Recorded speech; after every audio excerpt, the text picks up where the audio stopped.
ఓం శ్రీ గురుభ్యో నమః.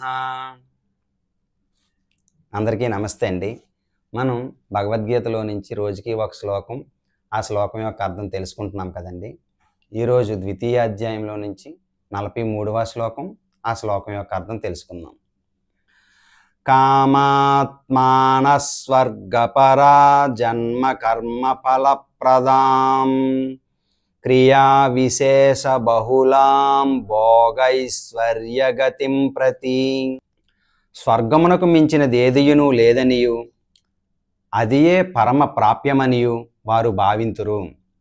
క్షణికములైన ప్రాపంచిక భోగైశ్వర్యముల యందలి ఆసక్తితో వివిధ సకామ కర్మలను ప్రోత్సహించుచు ప్రీతిని గూర్చు ఇచ్చకపు పలుకులు పలికెదరు. రేపు మరొక శ్లోకంతో మళ్ళీ కలుసుకుందాం. హరే కృష్ణ.